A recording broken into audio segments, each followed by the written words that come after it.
Shalom, shalom, Shalom. First and foremost, like always, we love to give our glory, honor, and praises unto Yahawashi, Yahawashi, bahasham, Yahawashi. double honors to apostles and elders of Great Millstone, who are well within his ministry, taught us that the mouth is the truth. Peace, love, and salutations to the hopeful elect, preaching this truth by the four corners of the globe, which will allow people to do so. Shalom, shalom. And once again, man, GMS Cleveland Camp, we out here prophesy the downfall, all right, of America, man, in which we read out the scriptures, you know, to basically to prove that America's in the scriptures. Because a lot of people don't think that America's in the scriptures. These different nations and these different kingdoms, modern day kingdoms that's reigning right now, people don't believe that they're in the scriptures, right? In which they are. In the ancient world, they went by different names. They had different ancient names. The land masses was named differently. But now Esau Edom has done what? He's changed everything to basically hide himself. So go ahead. This is Colossians 1:16. It says, "For by him were all things created." Right. Speak about Yahawashi, right? Because Yahawashi orchestrated the blueprint for everything that was created by the hands of, the first fruits, the 144,000 elect. It says, "That are in heaven and that are in the earth, Right. visible and invisible." So the things that's seen, the things that you can't see, the things in the spiritual realm, and the things here on this heaven, this earth, it all was created from the blueprint and instructions of Yahweh bahasham Yahawashi. Whether they be thrones, Right? Whether they be thrones, or dominions, or principalities, is America not a throne, a dominion, and a principality that's really at the top of his peak? Right? Is America not a throne, a principality, a kingdom that have rules over other nations? So Yahawashi created America through Esau Edom and through the different kingdoms that came about through this devil. The Greek Empire, the Roman Empire, and now you got America. So hey man, Yahawashi created America through Esau Edom. So it's definitely in the scriptures. Keep going. That's it on that verse. Finishing out, it says, "For powers, all things were created by him and for him." Right, all things were created by him and for him. The scripture say that what is that, John? The first John, everything was created by him and for him. The purpose of these kingdoms being created was to show, that the power is given of the Lord. Exactly. And not only that, but Yahawashi was going to destroy those kingdoms, all right, to show his glory, show his power. And the way he would destroy them, the way he brought him up, all right, he lifted up Esau to cast him down to receive that glory. Go ahead. This is the book of Revelations, chapter 17, and verse 5. "And upon her forehead was a name written." Right. We're speaking about who? Her. We're speaking is given a term. America is comparing her to a woman, not just any woman, but a whore. Why? Because America has laid in bed with these other different nations, making deals, right? And not only that, but finessing these nations, taking their different resources, putting sanctions on these nations, taking their heritage, right? So America has slutted out all the nations to be on his doctrine, to be on his accord, to push his agenda, the beast system, right? That's where you get the EU nations, NATO and the EU. That's a league of European nations that's controlled by Esau Edom, which is he is the king of America. The elites of Esau Edom is the king of America. It reads, "And upon her forehead was a name written, Mystery Babylon the Great." Right. So Mystery Babylon the Great it'll be a mystery. Meaning what? You will have to you will have to decode the mystery in order to find out who Babylon really was. Okay, and in this sense, Babylon is speaking of America, right? Because this is the daughter of America. This is the produce, the fruit of the ancient Babylonian kingdom. Not only that, but all of those kingdoms before Babylon mixed into one. And after Babylon mixed into one, that's what America upholds its standards, upholds its wickedness, the idolatry, the Xing out of Yahawashi, the pressing down and the oppression of the Israelites. It reads, the mother of harlots and abominations of the earth. Said the mother of harlots. See, this is the this place produces idolatry, adultery, anything that opposes the will of Yahweh bahasham Yahawashi.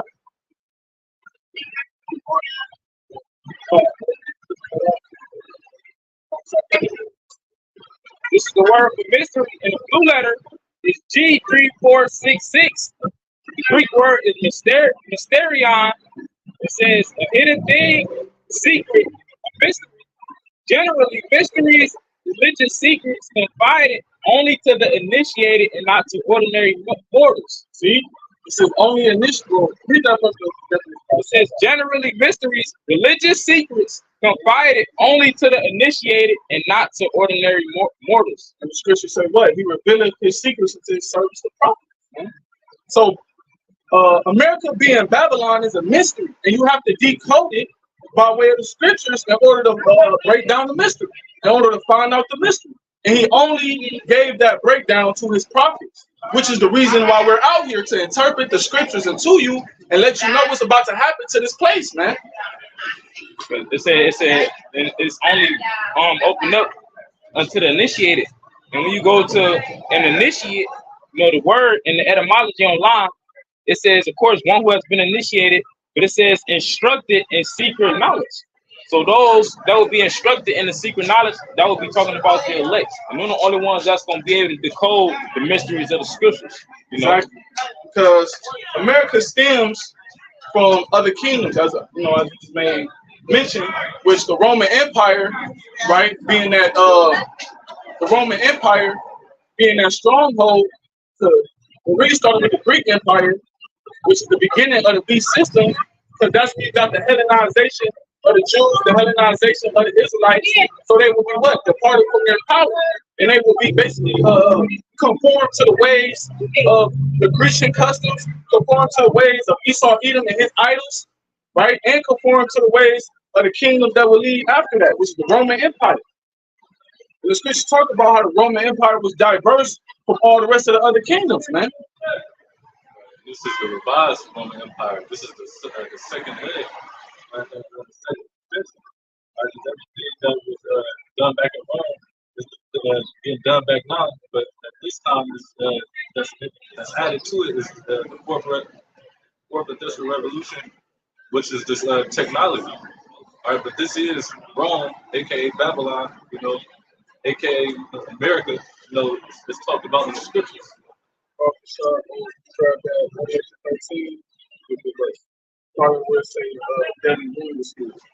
This is the book of Revelation, chapter 13, and verse, I'm gonna start at verse 11.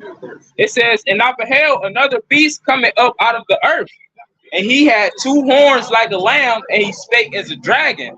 Right, in which that's going into what?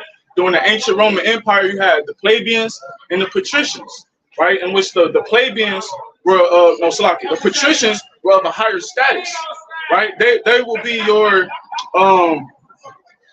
your Republicans, and then you got the patricians who would be like you got the plebeians who would be like the Democrats, so to speak, right? But not only that, it was also a social class with the Roman Empire.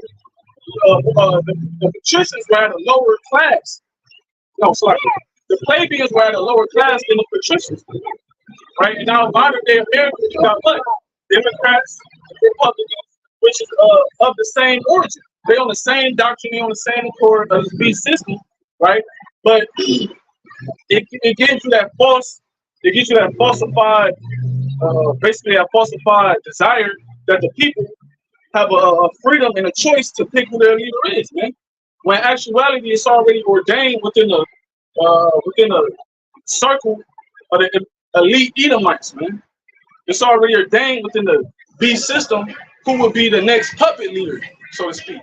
That's why it says that and I beheld another beast coming up out of the earth, and he had two horns like a lamb, right? Because they would speak what? They would speak hope to the people.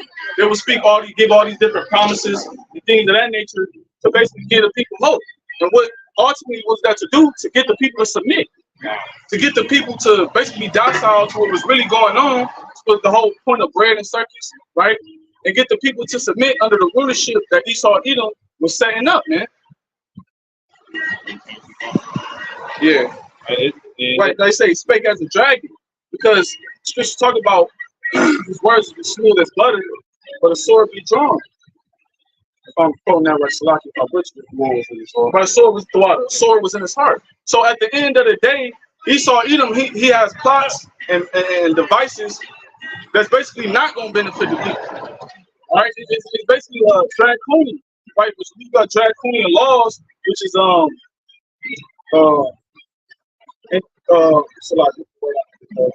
like intensified punishment for minuscule crime, man. You know, and that's the nature of Esau Edom, in which that's about to get heightened and intensified on a different level. Once the persecution come, right, for the prophets and his truth being pushed, once the MOTB is made mandatory and it's a cashless society, once you got martial law troops, right, raiding the urban cities and rural areas, you got different curfews, you know what I'm saying? And all of these things come to pass. Esau Edom is going to do what? Like food shortages, he's going to start to come down with great wrath, just like he did in the Roman Empire with the taxation of the Jews, you know? And then eventually, what did he do? You had the Jewish-Roman wars. And going back to the draconian measures, when you go into it, back then, because it originated in Greece, like brother going into. Greece was the beginning of this beast system that we see today. But when you go back into the man, Draco, because that's where draconian comes from, it comes from an actual man whose name was Draco. He was passing laws to where if you was caught stealing food, you would get put to death. So it was severe punishments for small crimes, like the brother said. And it's about to come back here today. You already see it, but it's going to be intensified once the MOTP is made mandatory. You're going to get people going to be getting put to death, thrown in the sea camp just for not taking it. That's right, because scripture say Esau will be the end of the world, right? Well, Esau is in rulership. We talking about how the beast, basically the beast system started with the Greeks. That was his claim to fame, right? Alexander and the Greeks. You know, and then after that, you had these generals, and after that, wickedness increased. Where you had Antiochus ruling and raidership, and then the wickedness increased. And then what happened with the Israelites? The condition of the Israelites, they were in a more depressed position. Why? Because they couldn't keep the laws. But they did keep the laws. Once again, it was severe punishment for that, man. So that's what started that beast system, the Greek Empire. And the Roman Empire is been heightened. So now America is basically taking after all of the political, all of the architectural, the whole blueprint of how Rome was. America is being reborn in that same way, man, in that same foundation. Right. Yep. The second Ezra is 11:39. Right, which that was the beginning of Esau's claim to fame in this end time, in these last days period, with the Greek Empire. And now that we're basically at the last empire, according to Revelation, at the last kingdom, that last beast, according to Daniel the 7th chapter, right, and Daniel the 2nd chapter, this is the end of his rulership, and the beginning of Yahawashi and the Israelites, man. Second Ezra 11:39. It says, "Are not thou it the remainest of the fourth beast?" Right. So this America is the production of those that remained in the fourth beast, which is what? The Roman Empire, man. It says, "Whom I made to reign in my world, that the end of their times might come through them." See? And we just opened up with Colossians 1:16, how Yahawashi ordained, right, the different principalities and the thrones that will be in rulership. So bring that back again. Second Ezra 11:39. It says, "Art not thou it that remainest of the fourth beast, whom I made to reign in my world?" So the Lord made Esau to reign from the Greek Empire, the Roman Empire till now, in which now his rulership is running out, his witchcraft is running out. All of the things that he's done, the wickedness that he's practiced to basically get to this point, he's now running out of it, man. Right? He no longer has a grip and control on the people because this truth is flourishing. So now he got to scramble and do these different things and think of shit on the fly to get the people led back to his NWO agenda, man. It says that the end of their times might come through them. See, the end of the time of Esau will come through what?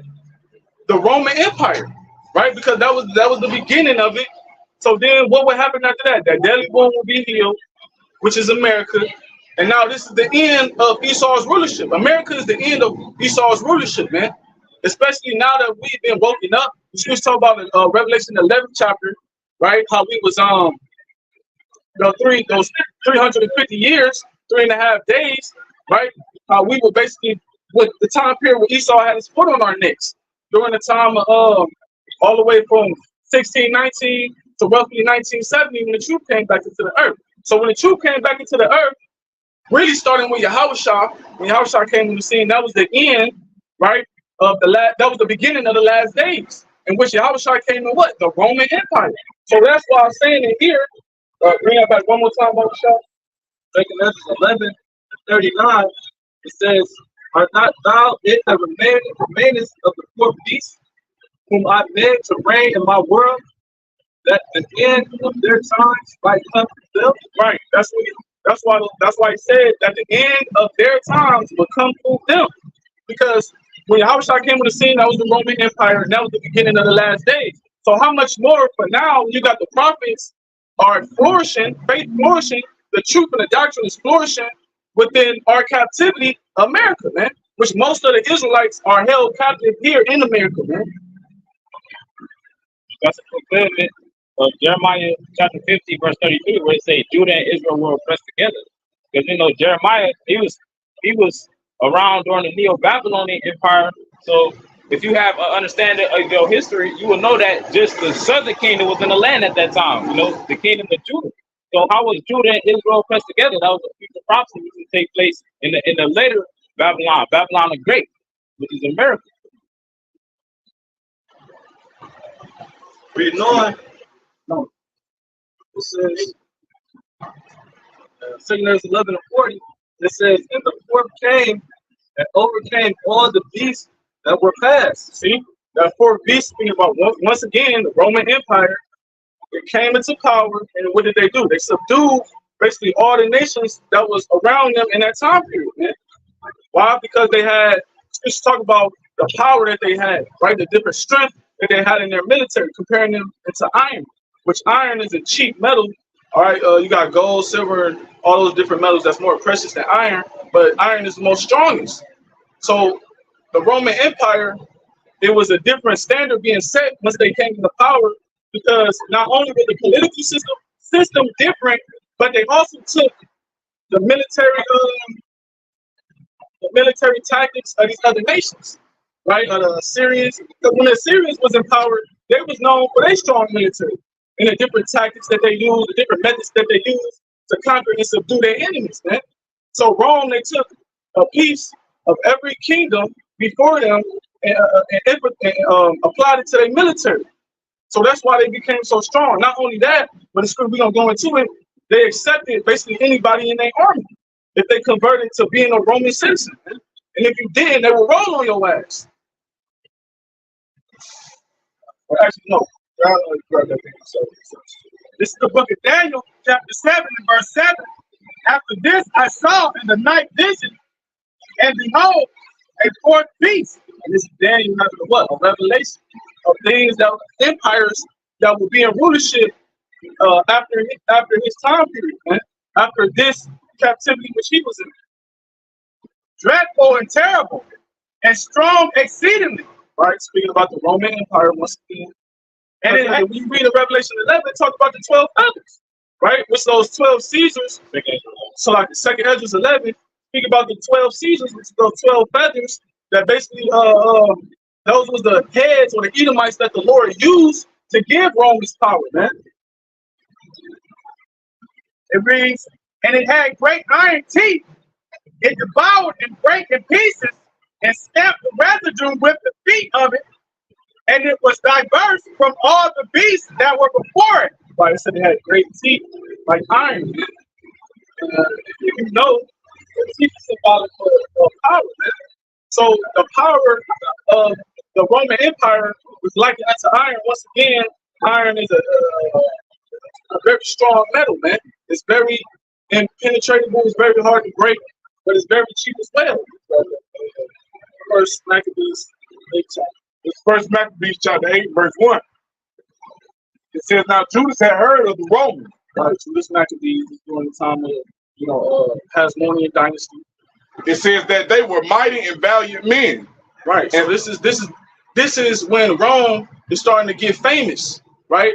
All of the different wars and different battles that they overcame, different nations that they overcame, is starting to be heard around the known world at that time, man.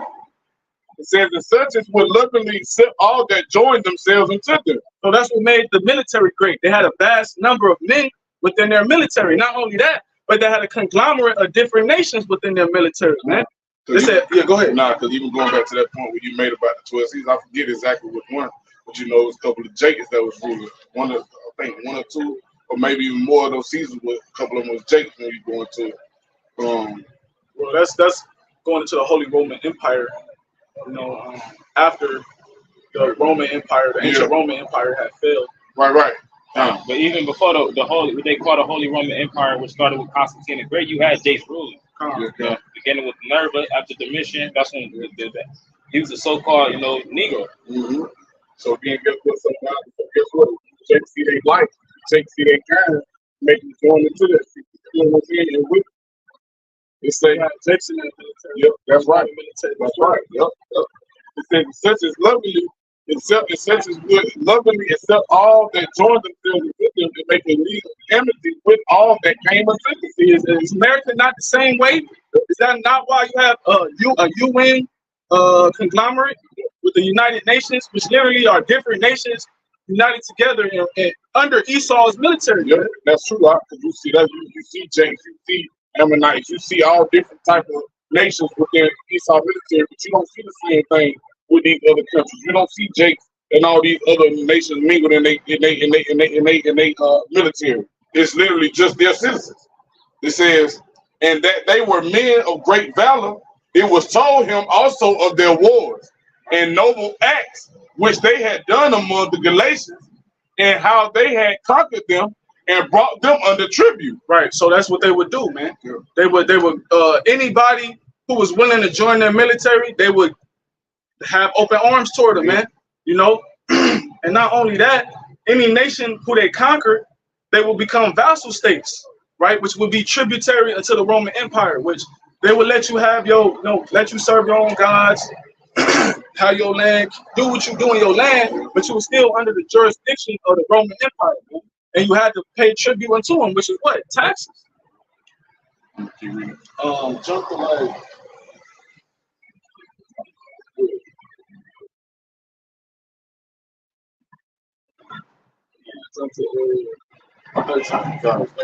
That's the military part of the Roman Empire. Going back to what the brother was reading in Daniel 7:7. Now, if you can grab that later in on that verse, it goes into how they were diverse from any other beast, man. Not only just in military power, but also in the political system as well. Which that set the tone for all the other kingdoms that was before it, man. That's why it says that it was diverse from any other beast. Any other kingdom before it, it was different because of this right here, what we're about to read. This is the latter half of Daniel 7:7. It says, it devoured and brake in pieces and stamped the residue with the feet of it. Right, and we just read about the notable wars and how they was basically tearing shit down, man. Putting shit down, and how it was famously known around in the world. And it was diverse from all the beasts that were before it. Now I'm saying it's different. Diverse meaning different. You know what I'm saying? Basically meaning it stood out. This is First Maccabees chapter 8 and verse 13. It says also that whom they would help to a kingdom those reign in whom again they displaced, finally that they were greatly exalted. Exactly. So the Roman Empire, you know, any nation that would be that would willfully submit to the Roman Empire would become a vassal state. But if you didn't willingly submit to the Roman Empire, they was gonna roll on you, man. They was gonna take your kingdom, take your military down, take your resources, and take your land. And then you will become slaves into the Roman Empire. And the example of a vassal state was Jerusalem to the Roman Empire. But they still had to pay taxes to the Romans, man. But they were still allowed to keep their customs. Just like now in America, you're allowed to serve whatever the fuck God you want to serve. You're allowed to really do as thou will. You can do whatever the fuck you want to do. Also here in America. But at the end of the day, you still gonna have to pay your tribute to the beast system, to Esau Edom, by way of taxes. You know, not only that, but you got car notes, you gotta pay rent. If you don't own a home, you gotta pay rent. You know, everything here costs, and it goes back. You gotta eat, right? You gotta pay for food. You gotta pay for natural resources, gas, right, water, all of that shit. Public transportation, everything circulates back to this devil in the monetary system. Nobody outside of the same way. You know what I'm saying? You gotta give them what's there. You know what I'm saying? You can't not give them this shit. You got them fall subject to, you know what I'm saying? Whatever punishment they allow you to fall under, you only do the crime. You keep understand. You keep reading on this. This first Maccabees chapter 8, verse 14. It says, yet for all this none of them wore a crown or was clothed in purple to be magnified thereby. Because before the Roman Empire, you had like kings, right, and things of that nature, which, if I'm not mistaken, is a monarchy. You know? So in the Roman Empire, all of that changed because it was no more a monarchy. It was no longer choose a king, and that king was the only one who basically called the shots, made the laws, made the decrees, right, sent forth the letters that all the people would have to submit under. Now you have basically a conglomerate of Edomites to basically make decisions for the people, which is the Senate House. The monarchy, and it translated from monarchy to democracy.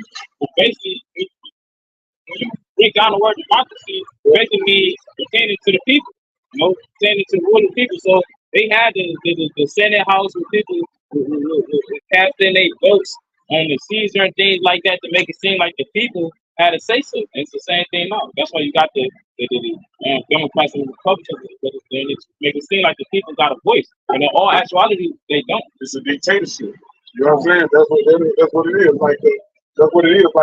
That's like you said. It makes you think of the democracy like you gotta say so. That's why they got all these polls for you to vote and do all this other shit. But really, the decision is already set. They just trying to see where the sway of the people is, what people's mindset is on. You know what I'm saying? Because now it gives you a guy like it gives you the great mindset of who's gonna rebel, who's not gonna be with it. Because all these polls go in. They poll all they take record of all this shit. You know what I'm saying? So you know what I'm saying? It's strictly a dictatorship because they already know who they gonna put in the seat, how they gonna do shit, and how they gonna run shit. They just want to see where everybody else mind is.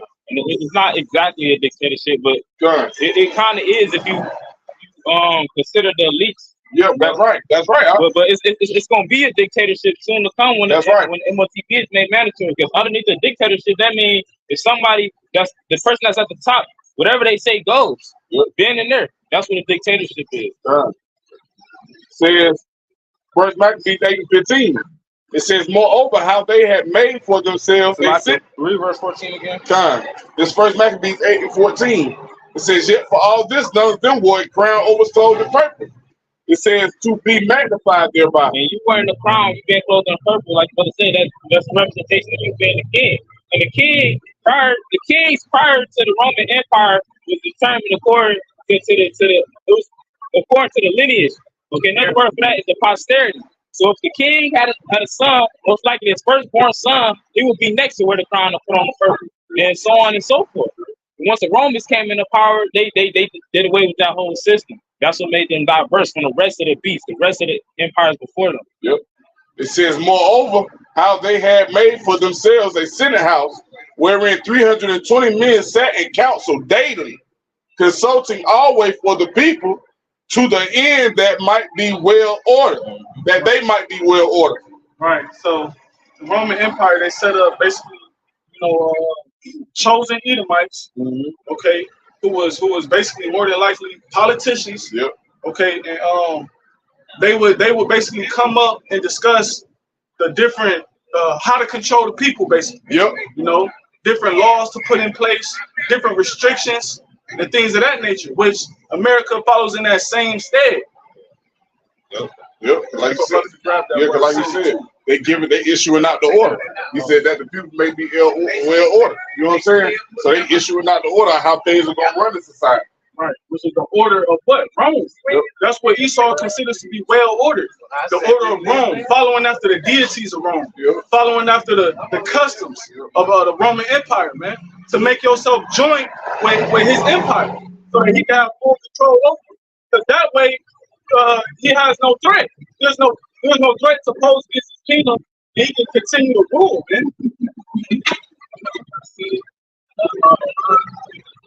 I got the word Senate in the bottom line. It says the legal and administrative bodies of ancient Rome. That was the Senate House. The Senate House started with the Roman Empire, right? In which if a regular was to hear the word Senate, they're gonna think of the political system of America, man. I want me to go back to Revelation 13 real quick. Back to Revelation chapter 13 and verse 12. And he exercises all the power of the first beast before him. Yeah. Right, which is once again the Roman Empire bringing out the political system of Rome and how it trickled down to the political system of America today, man. All right, and the corruptness of it. Not only that, but the corruptness of it. You had these different Edomites. They was basically divided, man. Why? Because they were bloodthirsty for power. They wanted power. They wanted power over all the known world at that time. So you had when one Caesar would come into power, you have somebody seeking to take him down, whether it was of his administration or not, man. The word would be covetous. They was covetous. When the scriptures tell you in Sirach, I believe the 10th chapter said there's nothing more wicked than a covetous man. That's why they was able to. That's why they was willing to be murdering each other over the power seat. Because that's what Edomites do. Yep. They murder the ones that's supposed to be close to them, just to look like they the ones that's righteous or supposed to be in the authority. But this back in Revelation 13 and 12 from the top, he exercises all the power of the first beast before him. As brother's going into everything that America does, and the way everything is set up literally goes back to the Roman Empire. Whether it be he may mention the architectural structure of the governmental buildings. And a lot of the governmental buildings, they got actual Latin, written on them, whether it be the Roman numerals and stuff like that. And also you got with the stadiums, the bread and circuses, the malls, the fast food, the idols, all of this goes back to the Roman Empire. So this is the second beast in this chapter, exercising the power of the first beast, which would be the ancient Roman Empire, coming back to America. It says, and causeth the earth and them which dwell therein to worship the first beast whose deadly wound was healed. So America taking on the ways of Rome is indirectly causing everybody that's following after America to follow after Rome. That's why I said that. And it said whose deadly wound was healed. And the deadly wound to that first beast will be the Dark Ages. Okay, the fall of the Western Roman Empire, and then the rise of the Eastern Roman Empire, if you will, which they call the Holy Roman Empire, which they say began with Constantine the Great around 350, 330 AD. So that was the beginning of the deadly wound. Okay, and then from that period, roughly 1,000 years afterwards, Jake was ruling. Over there in Europe. That's where you got that's how you came about with the Russian icons. And then once they healed that deadly wound, that was through the Renaissance, which is a French word that translates to rebirth. The rebirth of what? The rebirth of the Roman Empire. That was the healing of that deadly wound. And guess what? When they was healing that wound, they had to get rid of all those Russian icons and the different images that was put up of the the dark-skinned disciples and the dark-skinned angels. They had to get rid of all of that. Why? Because they got to push out that Edomite vibration once again. Right? That would prove who the real Israelites are. And if that would prove what the Israelites are, if the Israelites got their identity, then guess what? Esau's identity would be exposed. Bringing it back full circle, he did all of these things to put a covering cast over the people to hide himself, man. The scriptures talk about how he was a vagabond and a fugitive, right? Since he still got that spirit of Cain movement, man. So he's still out here hiding himself under that covering cast, right? That he's the people of the Heavenly Father, right? And white supremacy and all of these things to get the people to glorify him. Not only that, but to keep the identity and the truth hidden, man. Yeah. Which now is being revealed. Why? Because we already fell away, and in order to fall, we already fell away, and now we're coming back, man. In order for us to come back, we have to fall away first. So us coming back, now we revealing who the man of perdition is. We revealing all of these things that you can hear, all of the history, all of the mangling and dangling of the scriptures you done, man. Now we correcting all of the shit that Esau Edom has put on the people to blind them, man. Yep. And you see it now, like you said, you brought it back full circle. You see that same shit happening now. So what did you have on Busha? What he on another? He released the Russian the Russian icon. Yeah, he opened the vault for the Russian icon so that you can see the things that they tried to dispose of and the things they tried to make a riddance of. And it's know how the spirit of the Lord is, because if you're trying to hide something, you just destroy it. You know what I'm saying? If you really want to hide something, you just destroy it. But he had them hiding. Why? Because now in these latter days, he put the spirit on people to reveal those things that they hid. And now you know who the Israelites are. You know who the people of the Lord are. And now what? Now he's setting up the things in the earth. That's what revealing this man who he truly is. Also, because during that time period of the deadly wound, the dark, what they call the dark ages, when Jacob was ruling, there was so many images and sculptures and statues put up of Jacob ruling that they could only iconoclast so many of them. Iconoclast goes into the destruction of images. They can only break up the noses of, and whitewash so many of them that after a point in time they just had to hide them. It was too much. Did you have something? Yeah, nah. Yeah. It's 2 Thessalonians chapter 2, verse 3. It says, "Let no man deceive you by any means, for that day shall not come, except there come a falling away first." Because our people was looking forward to the return of the Messiah. So Paul was giving them a breakdown, which he received directly from Yahawashi, that Yahawashi wouldn't return. It said there come a falling away first. Yep. It says, "And that the man of sin be revealed, the son of perdition." So the falling away, which goes into apostasy, when you would disown or abandon your heritage, your faith, which that's what happened to the nation of Israel. We disowned. We were disowned by Yahawashi. Beginning with 70 AD and leading on to now, Jake has fell further and further away from the Lord, to the point where they're calling on Buddha, they calling on Islam, they following after the ways of the heathen. That was the falling away. So that had to happen prior to the Lord returning. But guess what? Guess what also had to happen? It said the man of sin had to be revealed, son of perdition. Let's talk about the man that promotes everything that is adverse to the scriptures. You got first and foremost, in my prophet, you got the prophets that have been set up that's pointing the finger at this devil. But now you got other nations who can point the finger at this devil, exposing this devil for 22 years. You know it's real because other nations are pointing the finger at him. They were in league with him. They were in bed with the devil. And now they doing it like the prophets, they point the finger at him. So this is the problem. It's Proverbs. Yeah. Let me get because you said the man of sin is being revealed. Right. This is Proverbs chapter 21, verse 12. The righteous man wisely considereth the house of the wicked. And that's how the man of perdition is being revealed. All right, the Lord has returned the truth back into the first fruits, which now they're standing up upon their feet, and that's the righteous. And it says that they do what? They consider the house of the wicked. It said the righteous man wisely considereth the house of the wicked. And you go into that word considereth in that verse, it's going to go back to teaching. So what are we doing? We're teaching and we're preaching, and exposing the house of the wicked and who the wicked is, man, and to depart from this place and return to Yahawah bahasham Yahawashi, man. Right. And we giving out each nation their judgment that's written in these last times, man. In 2 Thessalonians chapter 2 and verse 4.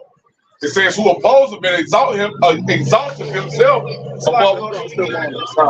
It say, the righteous man wisely considereth the house of the wicked, but Yahweh overthroweth the wicked for their wickedness. Yeah. See, the Lord is going to overthrow America just like he overthrew Rome because of the wickedness that's being done in this place, man. Right? The wickedness that's being committed against the name of Yahawah bahasham Yahawashi, the blasphemy, and the wickedness that's being afflicted on the elect in the house of Israel, man. So the Lord said that he will avenge them, right? In the book of Luke, the 18th chapter. So how the Lord going to avenge the elect? By taking down this devil in which we're held captive in his house. And the first step to bringing this devil down is from the inside out. So we're in this devil's house. So now we're preaching this truth. And what is the truth going to bring it down those strongholds, which is tearing down his kingdom morally and spiritually, to the point where when this devil come down with that great wrath, then that's when the Lord is going to intervene and physically destroy this place, man. 2 Thessalonians chapter 2 and verse 4. It says, who opposes him and exalteth himself above all that is called the Most High. And that's what that is giving you the characteristics that the son of perdition, the man of sin, will have. And that's what the ancient Roman Empire did. Because after one thing that the Roman Empire did, the Caesars, they would have it to where everybody had to come and bow to the Caesar, regardless of what idol you might have worshipped, what God you might have called on. You had to come and bow to the Caesar, and if you didn't, it was consequences and repercussions. So that's them opposing and exalting themselves above all that is called the Most High. Yep. And the modern day Roman Empire, America, is doing the same thing. Like the brother said, you can worship anything you want. You just can't put it before the self-proclaimed white man and his agenda. Then that's when it becomes a problem. It says, or that is worship. It says, so that he, as the Most High, sitteth in the temple of the Most High, showing himself that he is the Most High. And that goes back to the Renaissance, the iconoclasm, when they deface the images. That's why they tell you in Job 9:24, the earth is given into the hands of the wicked. They cover the faces of the judges thereof, if not wearing wisdom. So the judges of the earth is supposed to be the nation of Israel. We're supposed to be the ones that's executing judgment according to our law, statutes, and commandments. You know, but our faces was covered through the Renaissance. That's why when you type in JESUS upon Google and you go to images, you're not gonna see the biblical description that's written in Revelation, the first chapter. You're gonna see a self-proclaimed white man with stringy dog hair and blue eyes. That goes back to him sitting in the temple of the Most High and showing that he is the Most High. This 2 Thessalonians chapter 2 and verse 7. It says, for the mystery of the, I'm jumping to 7. It says, for the mystery of iniquity doeth already work. See? The mystery of iniquity doeth already work. Meaning what? This devil Esau Edom, he's already in powership, working these different iniquities, man. All right, doing a different witchcraft. The man of perdition is already here. All right, and it said the mystery of iniquity. Yep. Because why? It's a mystery. You have to put the pieces together within the scriptures in order to find out the mystery. Yep. That's why the scriptures say line upon line upon line, precept upon precept, precept upon precept. You got to piece the scriptures together in order to get the whole picture, man. All right? And now when these other days, when you put the pieces together, you understand that here in this time is the time that the scripture, the one who the scriptures is talking about is the so-called the self-proclaimed white man is being revealed. That's how we that's how we know this the scriptures talk about. Right. Because everybody's pointing the finger at the self-proclaimed white man. And another thing, the fact that it happened recently, the brother reading that from 2 Thessalonians, that's in the New Testament. What they were saying a couple weeks ago, they need to ban the New Testament. Because indirectly, they saying that it's exposing them so they can't have it being displayed to the public. Right? Why would he demonize his own book to deceive the people? Yeah. Don't make no sense. The 2 Thessalonians chapter 2 verse 7 from the top. For the mystery of iniquity doeth already work. Because the Romans, they had people deceived back then. They got to be deceived all over again right now. Yep. Which the delusion is stronger now, man. Because he has technology. He's increased. The scriptures say that he should be wiser than Daniel, man.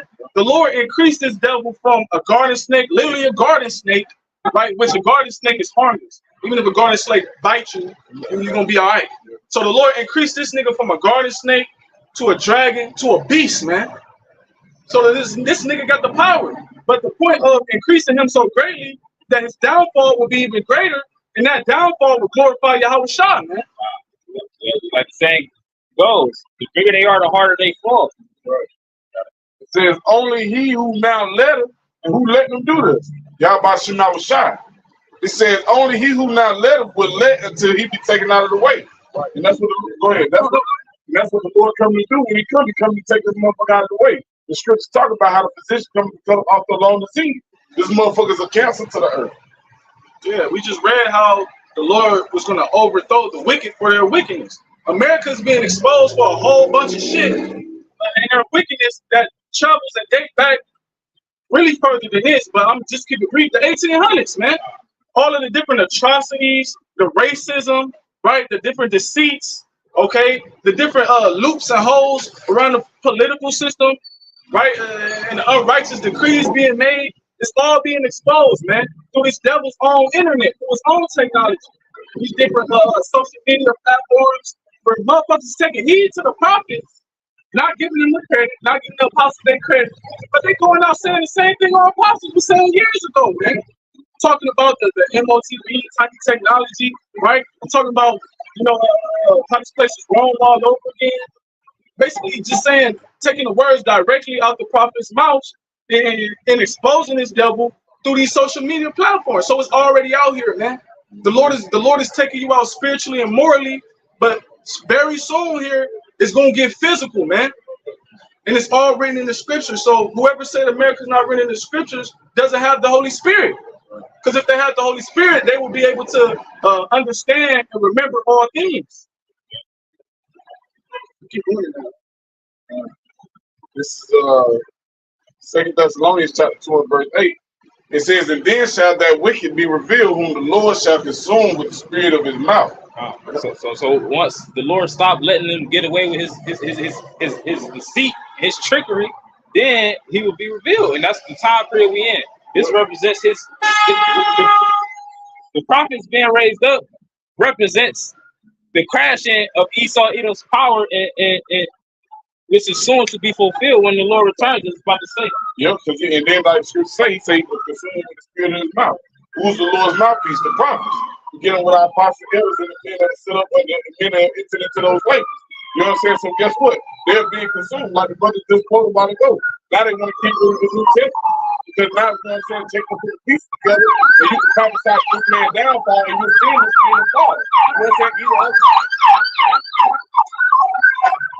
And you know the kingdom is falling because what? The scripture talk about, you know what I'm saying, they say they divided against themselves. I can understand one of the prayer praise. You got these devils coming up against each other, and you're watching the kingdom fall, just causing all these other nations to unite against America because they see how much it's motherfucking falling.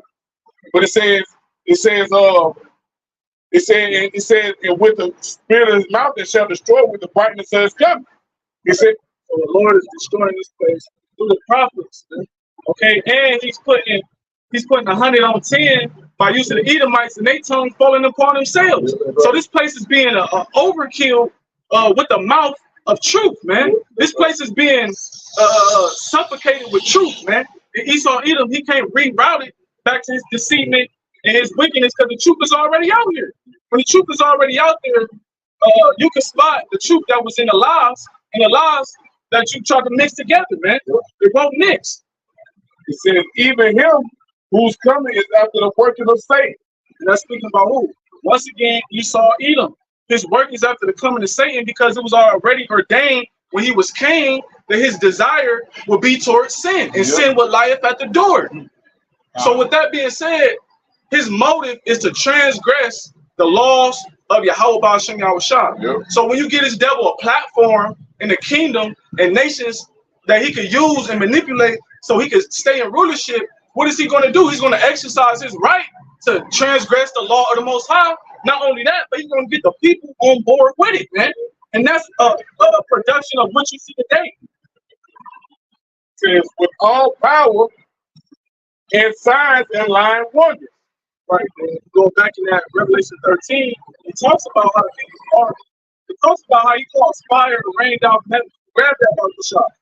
Because through his witchcraft and technology and the different arsenal that the Lord blesses devil with, that's how he's doing these things. That's how he's deceiving the people into fearing him, right? These different fear tactics. That's how he's deceiving the people and sanctioning these other nations to get in line under my agenda, man. Don't trade and do deals with these nations, or else I'm gonna sanction your ass and we about to shoot missiles on your ass, you know? And then usually what do? They get in line, man. But now the nation's not doing that shit no more, man. They started to give Esau the middle finger, and they making deals with Russia, they making deals with North Korea, and all of these different things. But the point being is that Esau Edom, he's using the blessing of the sword, right? And the blessing that he has with the left hand deity to be able to work his deceit, man. To be able to stay in rulership. You got that? This is Revelation chapter 13 and verse. Revelations 13 and 14. It says 13. 15. Revelation 13 and 13. It says that he doeth great wonders, so that he maketh fire come down from heaven on the earth in the sight of men. Right. When you do your research on it, you do your research on the first strike that NATO initiated. It was on Bosnia, which that led up to the Nagasaki and Hiroshima. Okay, so that's what that's talking about, and that gave Esau Edom what? His glory. That's what made the nation fear. Oh, this nigga got nuclear capability to wipe out a whole nation, wipe out a whole nation, wipe out a whole country, man. So that got the people to fear, which made them submit to this devil, submit to his idolatry, submit to his democracy, right? And they get down with his beast and NWO agenda, man. Verse 14, it says, "And deceiveth them that dwell on the earth by the means of those miracles which he had power to do in the sight of the beast." To deceive goes back to mislead. Okay, because the fact that the Lord gave him the power to do things like this, to drop bombs on people, they are deceived into thinking that he is a God. And that caused everybody that has witnessed these things to submit and to reverence him, okay, to fear these devils. That's how they got lifted up to the point that they had known. Like the brother said, that reverence that people had towards the self-proclaimed white man and his military might, okay, it is dwindling, okay, it is being done away with because we at the end of his power and his military might. Verse 14, it says, "And he deceiveth them that dwell on the earth by the means of those miracles which he had power to do in the sight of the beast, saying to them that dwell on the earth that they should make an image of the beast, which had the womb by his Lord and did live." America is the image of the beast, man. America is the reflection of the Roman Empire. Right down spiritually and physically. This place is looks just like Rome, man. A modernized Rome. That's what this place is. And it said, read it one more time, Papa Shaw. Revelations 13 and 14, it says, "And deceiveth them that dwell on the earth by the means of those miracles which he had power to do in the sight of the beast, saying to them that dwell on the earth that they should make an image of the beast, which had the womb by the sword and did live." So, and he will be doing these miracles, he will also be telling people basically what that's saying is, y'all need to come underneath my umbrella, submit to my agenda, or else things like this is going to happen to you. That's what we see, that's what we have seen take place. Ever since Esau Edom has came into power and displayed his military might, everybody has submitted to forwarding his agenda. That's the people making the image of the things like the brother said. Talk about the likeness of Rome. Everything we see resembles Rome. That's the piece when it said as we went into that had the wound by a sword and dead live. That's talking about the deadly wound, you know, the dark ages, and it's living out to America and NATO and the EU.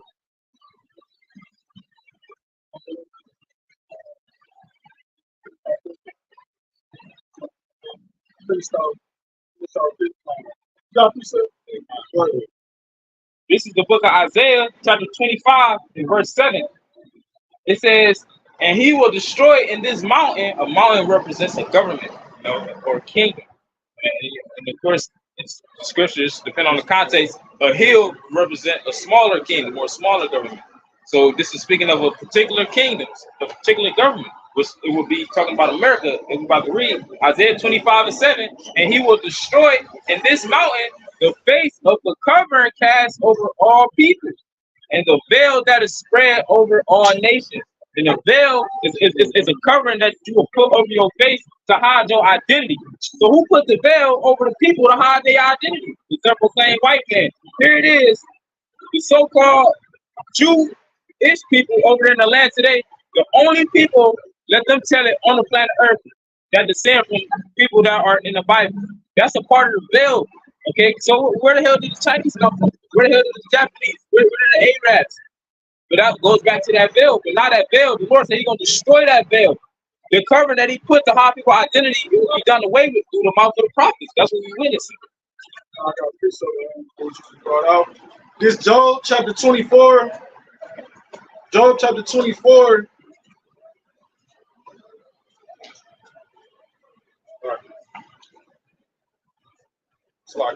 This Job 9 and 24. Job 9, chapter 24. It says, the earth is given to the hand of the wicked. Right, when the wickedness was according to Matthew 1 and 4, he saw Edom as the border of wickedness, beginning and ending of wickedness. So like Malachi 1 and 4, the Esau is the beginning of wickedness because he's the one who did what? He's the one who started this shit, deceiving Eve in the garden, and then took it as far as when he was Cain, he slew his brother Abel, right? And he got cursed. He had cursed with that distinguishing mark. Then he came back as Esau with that distinguishing mark, all right? And he had what? He had it in his heart to seek to kill his brother Jacob, man, because he sold his birthright, and he was bitter because he saw it with tears carefully. So guess what? That perpetual hatred has increased each generation, man. Each generation, that perpetual hatred has increased. Someone said that the earth is given to the hand of the wicked, because that was the blessing that he would receive, right? The power of the sword, and the fatness of the earth. They say, I was about to say, like it's going into, he is the wicked. The spirit that was in the garden, which is the spirit of the serpent, which is the actual man, his spirit came back in Cain. That spirit came back in Esau, Edom, and it's dwelling amongst his descendants. So those same people, the earth will be given to them. So once the earth is given to you, that's ultimately favor from the Lord. Like let's say that's a fulfillment of His blessing. That represents you having power over it. Because when something is given to you, it's in your hands, it's in your control. And if you go to Isaiah 26 and 10, Job chapter 9 verse 24. The earth is given into the hand of the wicked. He covereth the faces of the judges thereof. If not, where and who is he? And who are the true judges of the earth? Go to the book of Judges. The different righteous men, even the wicked ones that was being risen up, were Israelites, man. And the Lord deemed that book what? Judges. So the real judges of the earth are Israelites, man. And the righteous ones of the Israelites. Those are the true judges of the earth. And like the brother was going into, during the time of coming out the dark ages in the Renaissance period, Esau Edom had to do what? He had to put a covering on the different artifacts, the images, the paintings, right? He had to put a cover cast, knock the noses off, whitewash. He had to do those things, okay, in order to hide who the true Israelites were, who the true people of the Lord really were. You got that piece up the brother? Real quick, just to back the brother up. This is the book of First Maccabees, chapter 3, and verse 48. It reads, "And lay open the book of the law, wherein the heathen has sought to paint the likeness of their images." Right, because in order to know who the Israelites are, you got to open the scriptures up, man. In order to know the custom, the nature of the Israelites and how to defeat them and these different things, you got to go into the scriptures, man, and do your diligent research, in which Esau did that. and that's going, and that is talk about during the kingdom of the Greeks, the Grecian Empire, which is who? The Edomites. If you look back to Alexander, who they call the Great, or the Greek, or the Creek, it's going to be a self-proclaimed white man that's going to pop up. So this is during his kingdom. Can you read it one more time? This is the book of sorry. It's the book of First Maccabees, chapter 3, and verse 48. "And laid open the book of the law." Like the book said, the book of the law is talking about the scriptures. And going back then, our people, they used to actually be images inside of our scrolls. So once they seen it, guess what? They said, no, we can't have this. We ruling out. But, Wherein the heathen has sought to paint the likeness of their images. and the heathen at that time is talking about the Edomites, who they call the Greeks, which is actually Edomites. This is the book of Isaiah, chapter 26 and verse 10. Let favor be shown to the wicked, yet will he not learn righteousness. The Lord gave that was favor. That was the beginning of the fulfillment of Edom's blessing that he received from his father Isaac. Which is our Lord Yahawashi, you can receive it. That was the beginning of his blessing. And for you to give somebody a blessing, that's favor. But it says, let favor be shown to the wicked, let a blessing be given to him, yet will he not learn righteousness. Even though he gets a chance to rule over the fatness of the earth, he's not going to consider ruling the right way. He's not going to consider ruling according to the laws, statutes, and commandments. And that's all too. It's like, it just show you how wicked this motherfucker is.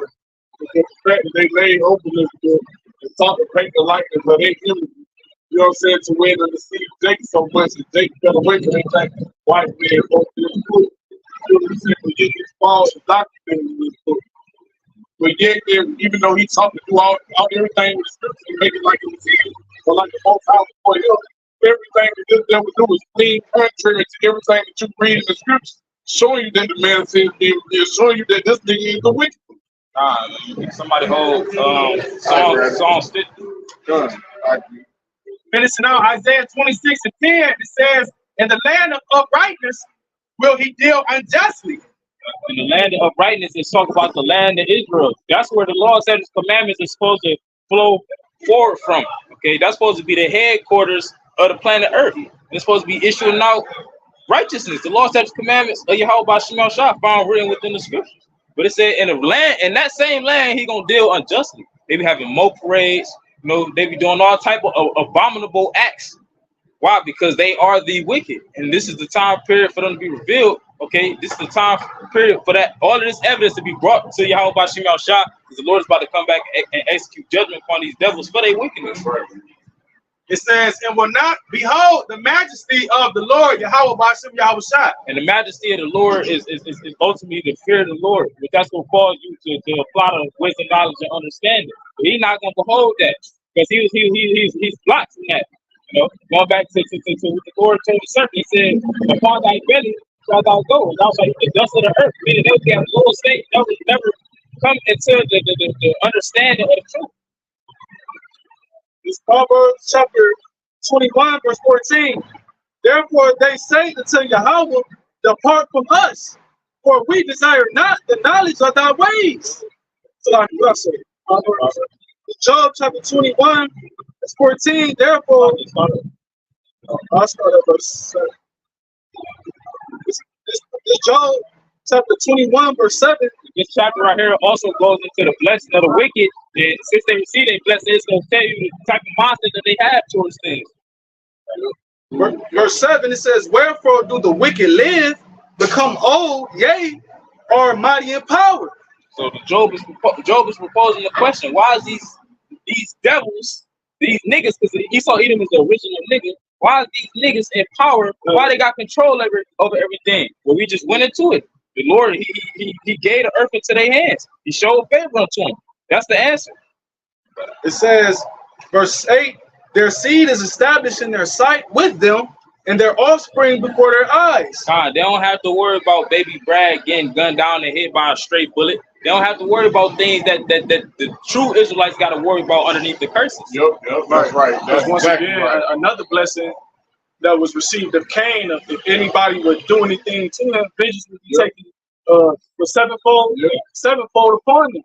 So meaning what? That he will basically be untouchable. Right? If anybody was to do anything amiss to not only him but his nation of people, it'll be dire situations and consequences to it compared to an Israelite or any nation of other people. Yeah, right. You ain't seen shit after them motherfuckers touching Israelite did. You ain't seen them pass no laws or pass no bills. People being the G. You know what I'm saying? The scripture tell you when the curse is like, brother, this book. He said, these shall be a sign upon me, and I see for help. You only see these curses upon only one nation of people. The Negro, Latino, Native, and Simeon. Like the scripture say, they live in it. They They ain't in trouble as other men are. You feel what I'm saying?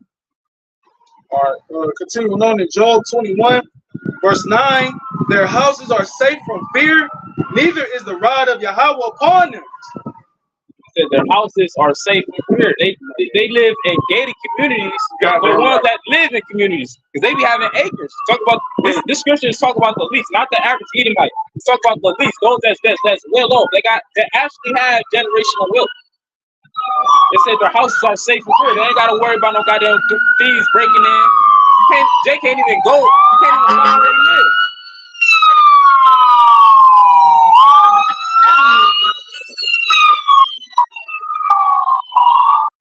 And if you do find a way to access where some rich Edomites live, best believe if you see the patio owners, they gonna try to pull your ass over. Yeah, what you doing in this neighborhood? You know what I'm saying? Why you out here? You feel what I'm saying? A whole motherfucking interrogation. And it said, neither is the rod of the Most High upon them. What is the rod of the Most High correction? The Lord not correcting them just yet. He is letting them do all their wickedness, because Lord knows what goes on in their backyards and their basements. They probably got tunnels and things like that, but the Lord ain't correcting them for all of that just yet. He ain't punishing them for all these different things yet. That's right.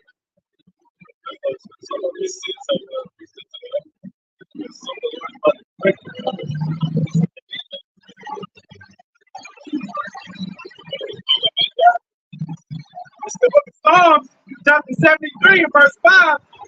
They are not in trouble. The book of Psalms 73 and verse 4. But there are no bands in their death, but their strength is firm. They don't have to worry about having goddamn what's it, gout? Yeah, they don't have to worry about that. They don't need to worry about no goddamn diabetes and high blood pressure. They don't got to worry about. They don't even eat GMOs. This talk about the leaf. They don't eat GMOs. Best believe it, they probably got gold cups and things like that. So that's their. There are no bands in their death, and their strength is firm. Heart transplants, and there's no bands. They just keep doing it until they flesh completely just give up. Yep. I believe it was David Rockefeller. He had like 6 heart transplants. Yep. Verse 5. They are not in trouble as other men. They don't got to worry about getting pulled over. They don't got to worry about falling behind on bills. They don't got to worry about going living paycheck to paycheck, and if they get one issue pop up, then now you behind on a bunch of things. They don't got to worry about none of this. They are not in trouble as other men. The other men is talking about specifically the so-called Negro, Latino, and Native American man. They don't got to worry about the things we got to worry about. Why? Because they the wicked that's in power right now. Neither are they plagued like other men. Neither are they plagued like other men. Once again, they ain't got to worry about the different ailments and diseases that the people on this side got to worry about. Job chapter 21, verse 10. Their bull gendereth and faileth not. Their cow calveth and casteth not her calf. Meaning they substance, okay? They substance, it doesn't become tainted. There's a dog. But best believe they have actual cattle. Best believe they know where they food is coming from. But it says that the bull gendereth and faileth not, meaning it's not failing. That's true generational wealth. And that represents being in security.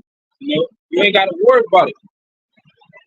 It says, verse 11, they send forth their little ones like a flock, and their children dance. They lift it up.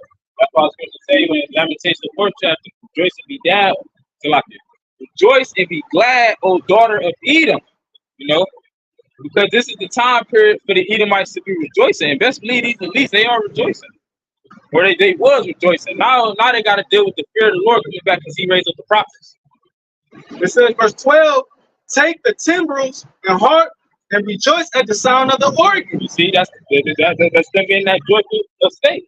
That is being done away with because of they say he's gonna consume with the spirit, with they say the spirit of his mouth, you know, which is the prophet. When you consume something, ultimately it's to destroy, but it's to use it up. And when you use up anything, it's a process. It takes a period of time.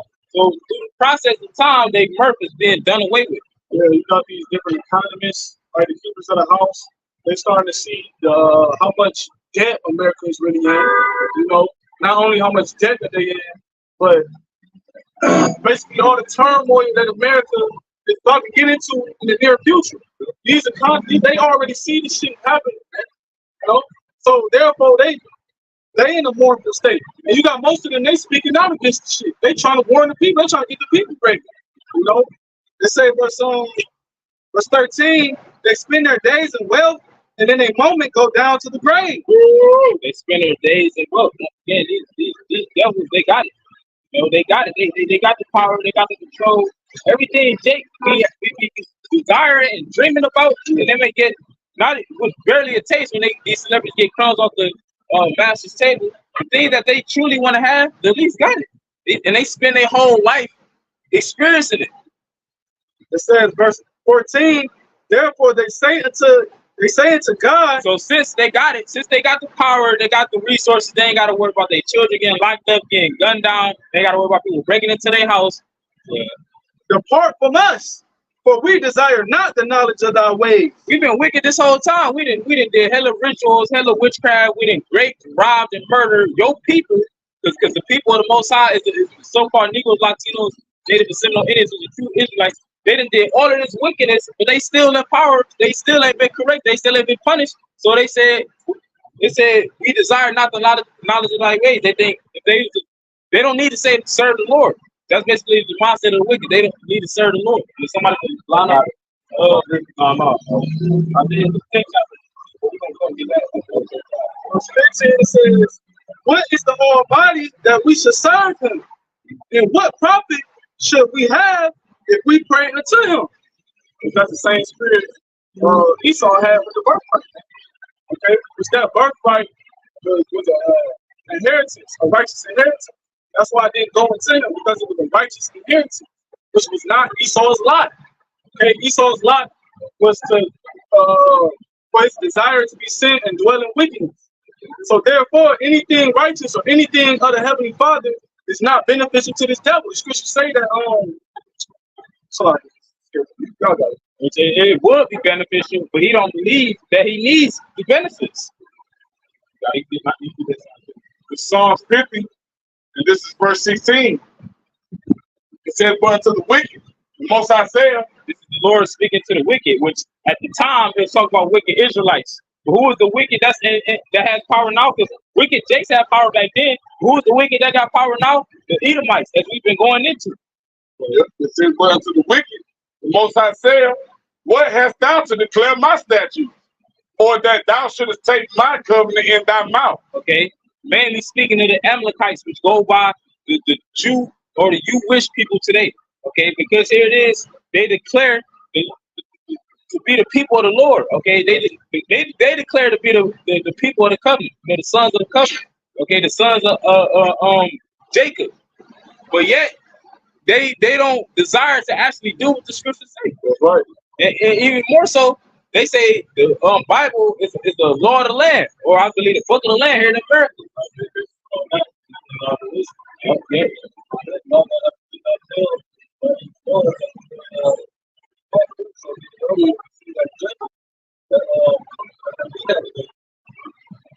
It says, Psalm 50 and 17.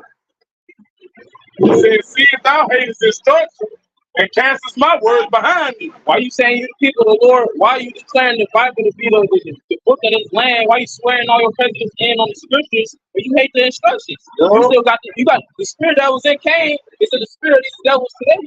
It was the spirit that was in Cain. He knew what a righteous sacrifice was. Because the law was oral at the time, but guess what? He said, why do I need to do that when I could just sacrifice some fruit? Even though I know I shouldn't, I could just do it. That's him hating instruction. That same spirit is back today. That's why they want to ban the New Testament. That's why you all know Harari, which that would be the sidekick of Cotton Schwab, the founder of the WBF. That's why he said the son of the Most High is fake news, because they don't want to receive the instructions of the Most High. It says, when thou sawest a thief, then thou contendest with him.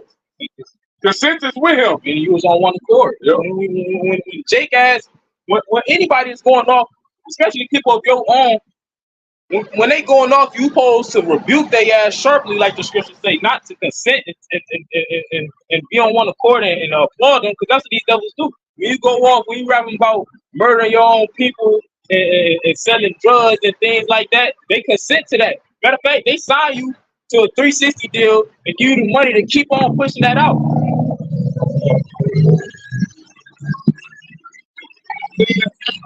And has been partakers with adultery. And also you see it in the movies and things like that. So everything that's off, these devils, they consent to it. These devils, they consent to it and they push it out. They not rebuking the people, but yet they say they're the people of the scriptures. It says, thou givest thy mouth to evil, and thy tongue frameth deceit. Yep, and everything that they speak about is evil and lies and deceit, witchcraft. No matter how it may roll off their tongue, no matter how clean his face is shaved, how clean his suit and tie look. It says, thou sinnest and speakest against thy brother. Thou slanderest thy own mother's son. And who's the brother of Esau? Who is Jacob? Okay, so it said, thou sittest and speakest against thy brother. How do the Edomites speak against Jacob today? Because Esau actually did speak against Jacob when he said, the days of mourning for my fathers I had. Then after this, then will I slay my brother Jacob. So he felt against Jacob at that time, but they doing the same thing now. How? They call us the thugs. They call us the drug dealers. So they paint us in a bad light. That's who's speaking against their brother. Because technically we would be relatives or related to the Edomites. It says, these things thou hast done, these things hast thou done, and I kept silence. These things you was doing all this goddamn lying. You had this perpetual hatred to the point where you was raping, robbing, and murdering the so-called Negro, Latino, and Native American man for the past hundreds of years. And guess what? The Lord kept silence. Real quick, somebody go to 2 Ezra 15. I think like verse 7. That I will hold my tongue no more. The Lord, he let you do it. You're not gonna get away with it, but he let you do it. Yeah. That's why the scripture said in 2 Thessalonians 2 when we just read it. It says only he who now letteth will let until he be taken out of the way. 2 Ezra 15 and 8. It says, I will hold my tongue no more. I think it's verse 6. 2 Ezra 15 and 6. It says, for wickedness I exceedingly polluted the whole earth. The only way what's possible for wickedness to exceed the whole earth is that wickedness has control over the whole earth. And that's what we see take place. So being wicked, okay, they have power on the whole earth and they have polluted the whole earth. Exceedingly, they went past the limit. It says, and the hurtful works are fulfilled. And the hurtful works are fulfilled. When something is fulfilled, meaning it's finished, it's completed, it's at the end. So we at the end of this present evil world that we live in, in the ways of these people. All the bugged out doctrines that they follow and ideologies that they display on a daily basis. We at the end of it, it's fulfilled. It did what it was supposed to. Now it's about to be done away. Now it's about to be done away with. Therefore saith the Lord, I will hold my tongue no more as a touching the wicked. So since we at the end of all the wickedness, the Lord is now about to condemn your ass for all the things that you've been doing. He said, I will no more hold my tongue as touching the wickedness. Then the Lord will put the spirit on his prophets to point out what you're doing wrong and condemn you, let you know it's a judgment coming behind it. Since which they profanely commit, neither will I suffer them in those things. Yep. And to suffer somebody means to allow them to do it. That go back to the 2 Thessalonians that we read. 2 Thessalonians, the second chapter. He said, only he who now let it. The Lord let them. He suffered you to do everything you've been doing, but now he's about to cut all of that off. In which they wickedly exercise themselves, behold, the innocent and the righteous blood cry unto me, and the souls of the just complain continue. And that whether it be the Jason in the spirit world that's praying for the wickedness to end down here, or whether it be the actual men on the planet Earth that's constantly condemning these devils throughout the week with the videos that's in the byways and even in their prayers. This is all a form of crying unto the Lord. Look, this is the manifestation of the Lord no longer keeping silence. The Lord tired of hearing people sign the ground for the abominations that be done in this world. You know what I'm saying? That's like, you know what I'm saying? They complain and continue. Just the shit is like you know what I'm saying? It's gonna break and pollute the whole earth. Everything that these devils do is clean contrary to the way Yahawashi now shot. And the true worshipers and believers of the Lord are tired of it. You know what I'm saying? Because it's like you can't catch a break. Every which way you turn, every TV show you turn. And it's to the point where it's almost like all brothers can do is watch lessons. You feel what I'm saying? Or be around brothers and keep it. You know what I'm saying? Like, because there's so much folly, and because that folly's been said in great dignity here. And folly can lead to wickedness. That's right. He's saying Psalms 50, I'm gonna bring it back. Like, did you have pieces? This is the book of Ezekiel, chapter 9, and verse 4. And the Lord said unto him, go through the midst of the city, through the midst of Jerusalem. Right? And Jerusalem is a people before it's a place. So this is talking about Negroes, Latinos, and Native Americans, right? The children of Israel. It says, and set a mark upon the foreheads of the men that sigh and that cry for all the abominations that be done in the midst thereof. And that's what you see going on. You see us sighing and crying, pointing out all of the wickedness that Esau Edom is doing. All right. This is why you have men being with men, women being with women. All right. This is why they or reasons why they promote pedophilia to your children. All right. This is all the abominable things that go on here in America, man. All right. And the mark part is the time. That mark that's going into Tawa, and that's exempt from judgment, man. Since you cry out against these things, that must mean that you're not on one accord with these things.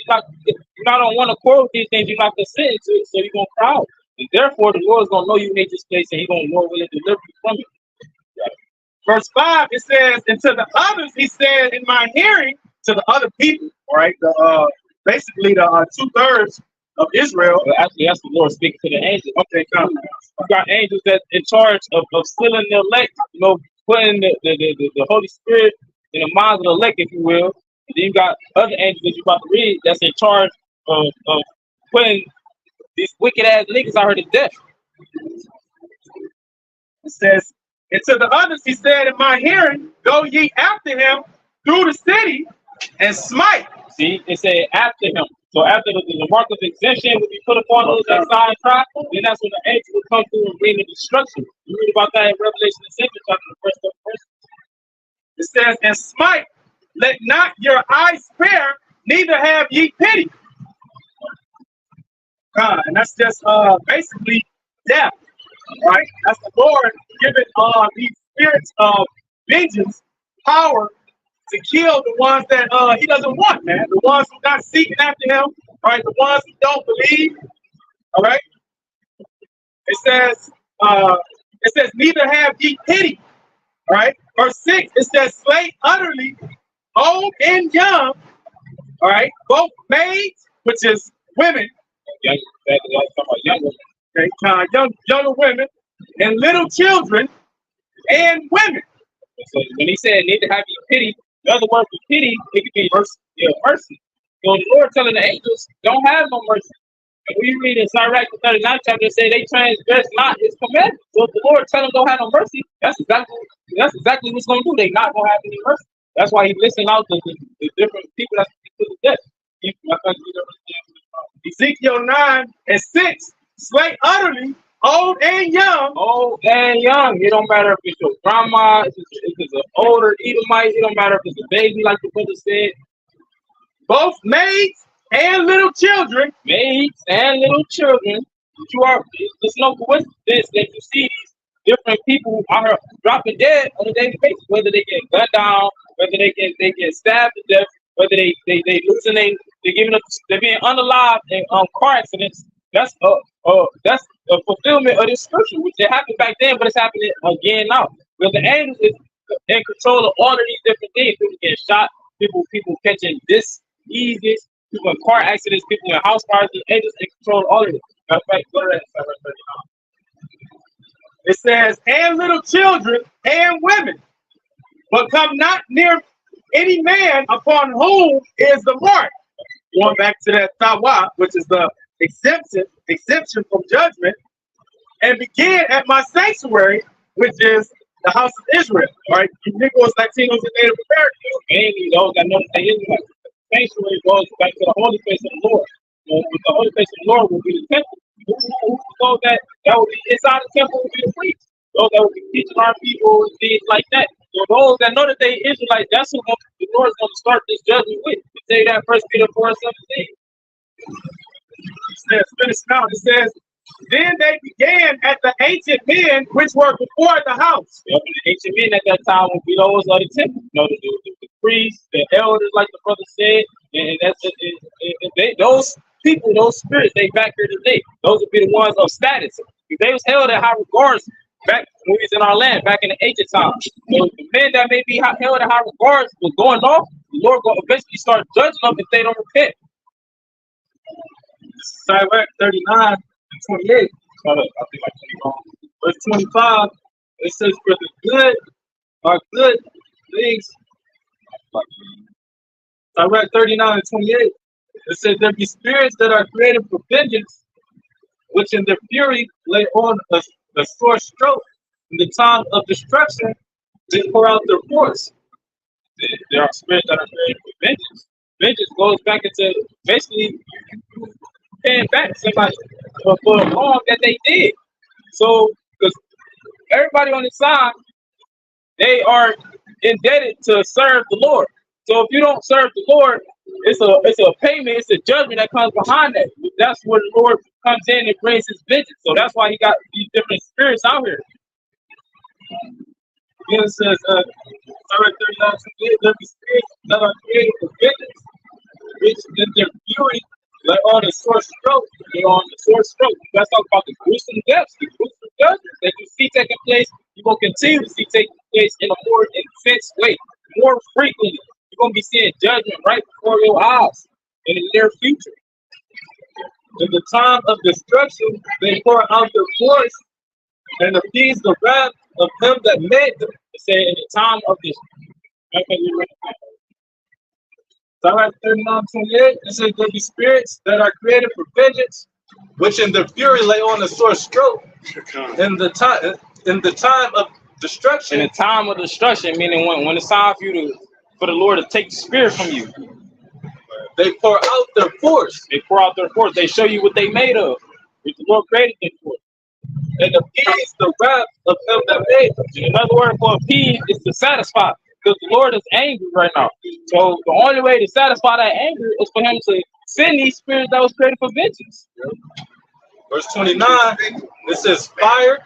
Fire, that's one of the things I mentioned. You got people that burn the house fires in the beginning of the year. Something that happened, JK got burned in the Tesla. That was an example of a spirit created for vengeance. And then you're going to have the ultimate fire, which is going to be the thermonuclear destruction. It says, in hell, well, people say that die from hailstorms, and these things most likely will still happen. It says, in famine, that means a lot of people will starve to death. And starving to death, that's worse than being shot to death. Scripture say that. And death, all these were created for vengeance. All these things was created so the Lord could pay you back for being wicked. Teeth of wild beasts. Wild beasts. A lot of people have been being attacked by dogs, moths, like you said. It says, and scorpions and serpents. It says, and the sword punishing the wicked to destruction. I say, who's the sword of the Lord? Esau, who perpetually lay out the sword stroke on you Israelites. You know, all the way to destruction, which is going to be our death. But even in Jeremiah 15:3, the Lord got places for you to go, which is going to be our doom. Which is going to be famine, something such as for famine to famine, such as for the sword to sword, such as for death to death. Yeah, all these wicked niggas, they not gonna all get punished the same. The Lord gonna punish them. It's gonna be a lot of different examples that the Lord gonna be making out of these things. The Lord willing, we be protected and covered by the blood of Yahawashi from this destruction. Verse 31, it says they should rejoice in his commandments. They shall rejoice in his commandments. So they're gonna be pleased to carry out the commandments of the Lord. Which the commandment of the Lord is gonna be for them to destroy, to punish. It says, and they shall be ready upon the earth when need is. They shall be ready upon the earth when need is. So if you see a wicked nigga being a wicked nigga, he ain't get judged yet. That's because the Lord don't need him to get judged yet. But when need is, that spirit is going to visit his ass.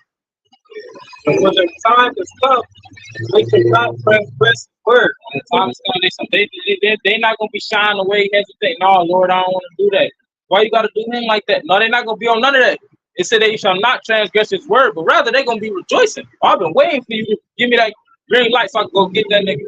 That's how it's gonna be. You already see it taking place, but it's gonna be more and more frequent. It's gonna be more and more intense the closer we get to Yahawashi returning. Because the wickedness is gonna get worse and worse. These things gonna get worse and worse. They're not gonna fit.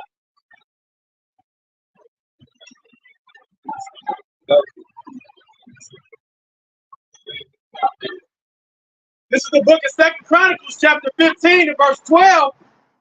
And they enter into a covenant to seek the Lord, Yahawah, of their fathers, with all their heart and with all their soul. This is the covenant that Israel entered into, right? But the covenant is an agreement. Right. You know, it's multiple accounts where Jake was saying, Khan, they're going to repent, they're going to serve the Lord. And it's multiple accounts where right after they said Khan, they has went off. And guess what happened? The Lord was bringing judgment. He was part of the heathen, rule over them. They were going to captivity and things like that.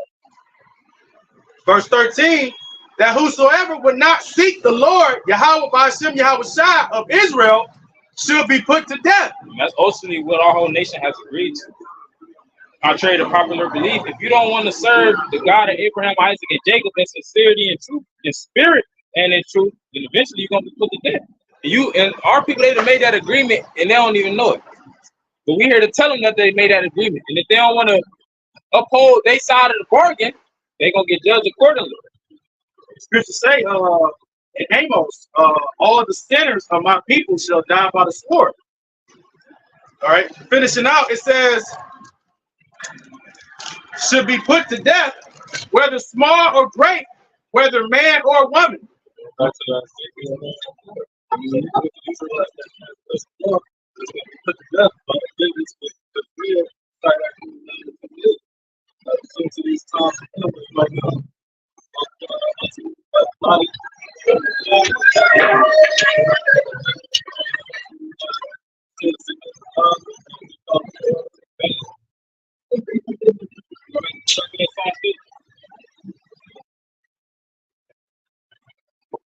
Like I mentioned earlier, the Lord, he was talking to Jake.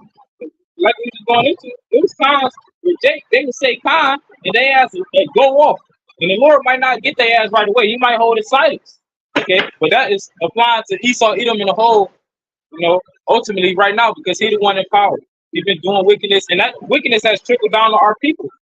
It tells you that as the mind of the ruler is, so is the people. You know, roughly paraphrasing. So the same way Esau, Edom think, our people think. They think just because the Lord haven't been judged, matter of fact, please go to that, go to Ecclesiastes. Word is spirit, bro. So that's what I say. Go you after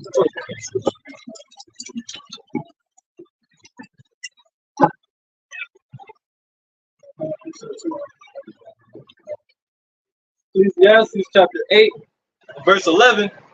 It says, because sentence against an evil work is not executed speedily. Sentence, another word for sentence, will be judgment. What's the evil work? Anything that's against what the scriptures say that you should be doing. Whether it be a man sleeping with a man, woman sleeping with a woman, okay, a man wearing a woman's garments, a man shaving his beard, okay, you eating abominable foods, you calling on other names, okay, cheese and rice, you're not calling on Yahawashi. All of these things is evil work. They all come with sentences. They all come with judgments. But because sentence against the evil work is not executed speedily, meaning right away, therefore the hearts of the sons of men is fully set in them to do evil. Because these niggas ain't getting judged right away. They think it's okay to be doing what they've been doing. They think it's okay to be indulging deeper into their wickedness.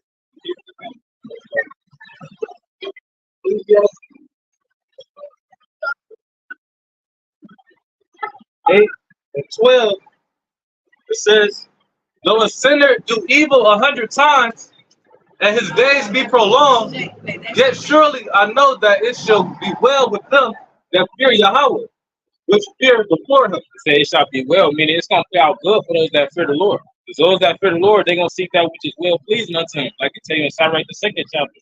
Those that don't fear the Lord, those are the niggas that's gonna be going off. No matter how long they've been going off, they're gonna be doing it, and eventually it's not gonna play out too good for them.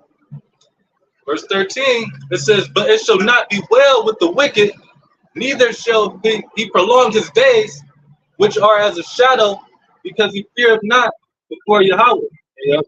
There's a shadow, meaning it's temporary. Because the scripture says that whoso doeth the will of the Most High abideth forever. So roughly paraphrasing. But those that don't fear the Lord, they're not going to be trying to do the will of the Lord. So their days going to be in the shadow. Like I said, it's not going to be well with them. It's not going to turn out good for those that don't apply what the scripture say. Still got a piece up. Two. This second Ezra chapter 15, and I'm gonna start at 6. For wickedness hath exceedingly polluted the whole earth, and their hurtful works are fulfilled. In which the influences of Esau, Edom, like the brother was saying, have defiled our people. And now our people have done what? They doubled up on their wickedness, right? It's just John 8:44, right?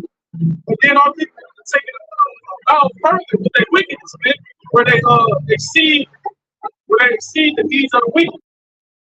It says, verse 7, therefore saith the Lord, for wickedness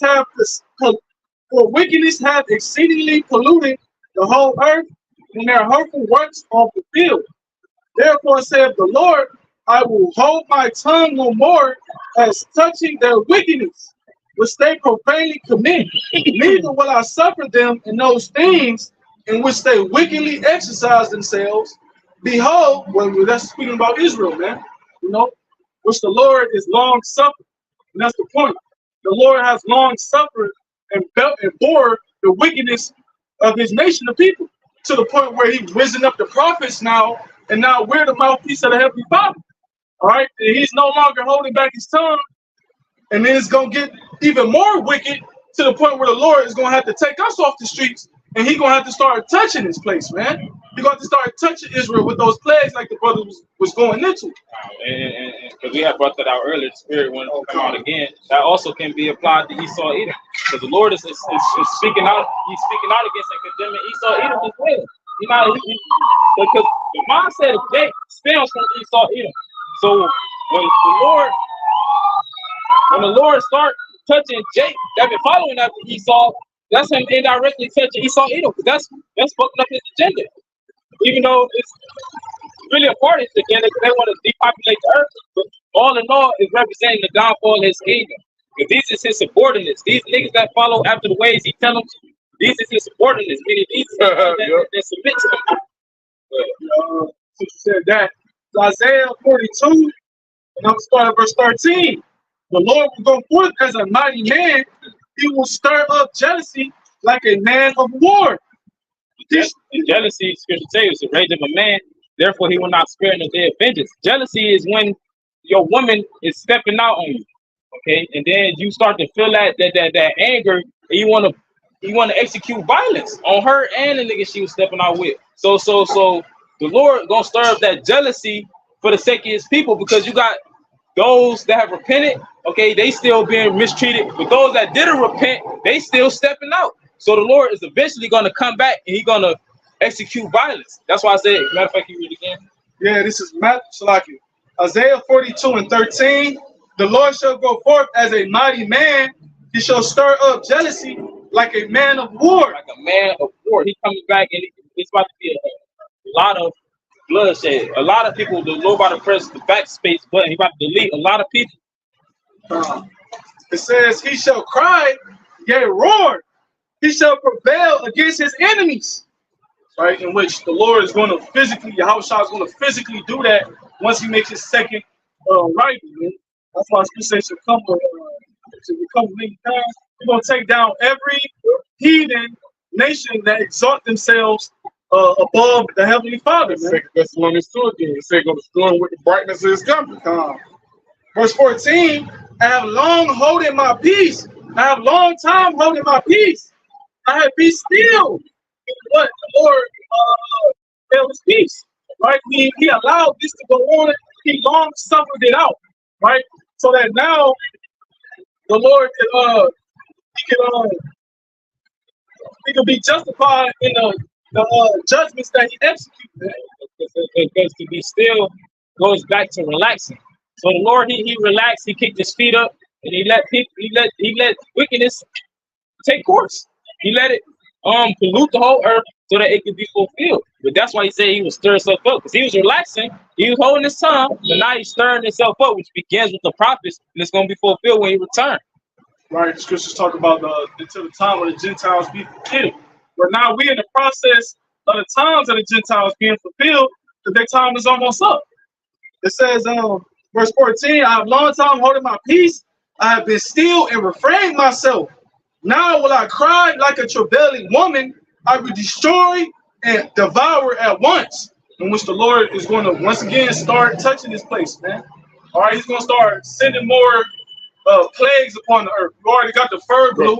Yep. The fur blue is out here, man. That shit's starting to become more prominent within the earth. And there's going to be plenty more pestilences that the Lord going to bring out, and the Lord going to use Esau to roll out, man. Shit, look at the wild. They had a wildfire or a fire in New Jersey. What is they? 21st? Today the 21st?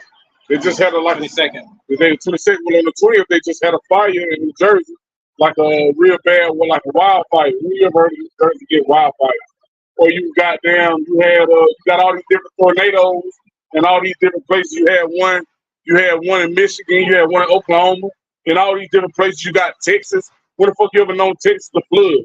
It's a certain part of Texas that's literally damn near about to be submerged in water. You know what I'm saying? Like, where they can't even go out into the streets. But that's all at the hand of Yahawashi.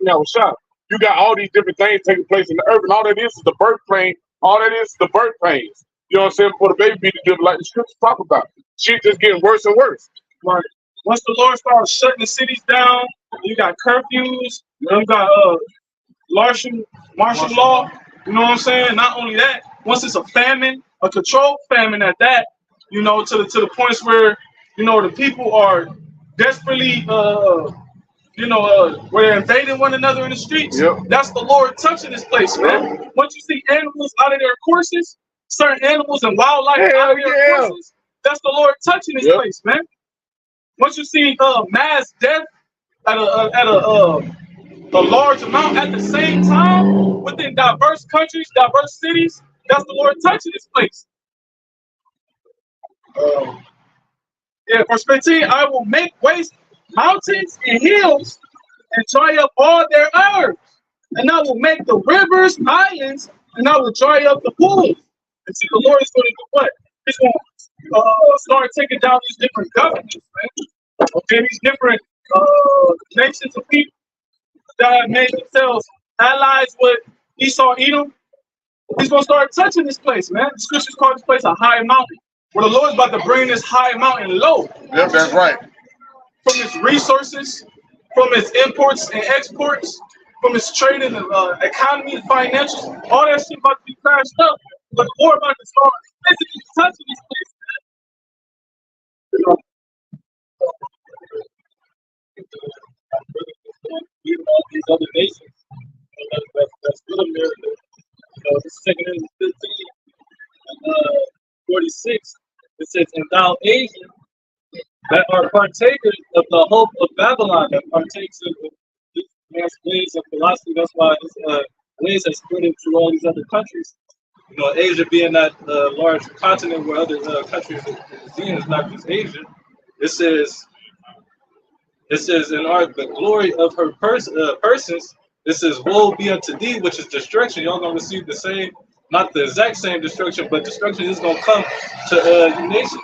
It's about to make mention. Asia, they like the term Europe, you know, in Middle East, all of that is a part of Asia, you know, and Europe, which would be what? A conglomerate of Edomites, which have followed after the ways of America. And of course, you know, China and Japan. The point being that the judgments is going to take place over there as well.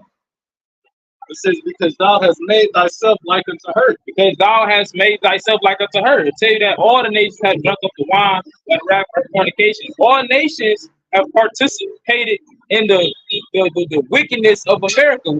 Okay, whether it be the murder, whether it be the poism, whether it be calling on cheese and rice and believing that the Lord is a self-proclaimed white man. Mainly the rape, rob, and murder of the Lord's people. They all have made themselves like unto America. This is, it has decked thy daughters in whoredom. It says, "And they might please and glory in thy lovers, which they have always desired to commit according with thee." It says, yeah, they have decked themselves in that order, and they clothe themselves with the same idolatry and things, philosophies and ways that America has clothed itself in. I need to talk about that real bit, brother. They dress in the same apparel as America. Because it said that they may please and glory in thy lovers. People doing these other countries, when they was on one accord fully with America and they was following after the ways of America, it was pleasing America. It says that they might please and glory in thy lovers, which they have always desired to commit according with thee. So they're the ones that they wanted to be a bed with, the ones that they wanted to make deals and agreements with. Keep going. Verse 48, it says, "Thou hast followed her that is hated in all her works and inventions." Right? They Follow after the ways of America. Because America is hated by the Heavenly Father, Lord's only begotten Son. It is hated by Yahawashi. But that's why the Lord put the Spirit on them different countries overseas, the Russia, the China, and certain African countries to be ridiculing America. Like you said, it also be a gazing stock. A gazing stock is something you look at, in terms of scorning it. So that's what has happened to America because it is hated. Verse 49, it says, "I will send plagues upon thee, widowhood, poverty, famine, and the sword, and pestilence." Same thing that's coming to America, the same thing. It's like this is going to be the same thing. All right, poverty, which is the low state, and they lost societies, which is going to be broken down into. It says famine, which is a lack of or a shortage of, and the sword, which is going to be a destruction. All right, pestilence, which is these diseases that's being produced in these labs, and wherever else Esau got coming from is going to be presented to you other nations. That's why they said that one disease started in China. All right, but it's about to be everywhere. Right, and now they're talking about these different pestilences that's affecting your cattle, that's affecting your food. Now they got recalls on that, and they're replacing that shit with GMO, genetic, modified, beyond meat, all this shit. And they telling you they doing it, man.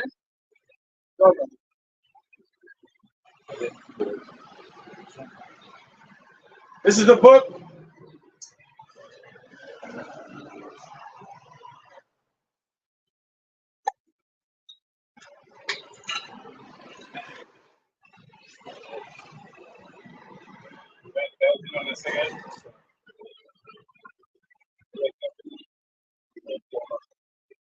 Psalms 50 and 20.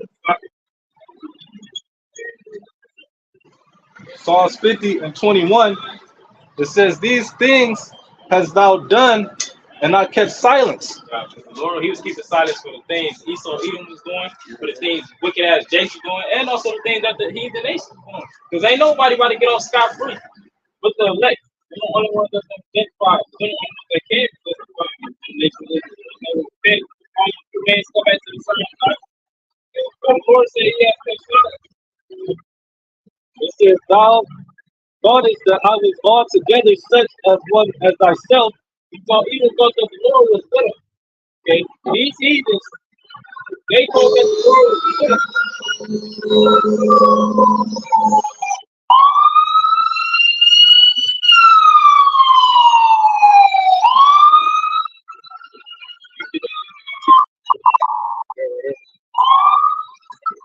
Since these things have thou done, and I kept silence, thou thoughtest that I was altogether such as one as thyself. But I will reprove thee. Lord say he will reprove you. Another word for reprove is correct. In the form of rebuke. Okay, so Lord raises the prophets to rebuke this place. Okay, to go into the gates of the nobles, like the scripture say. Because we mainly rebuking the elites. Because they the reason that everybody else is in the mindset that they in.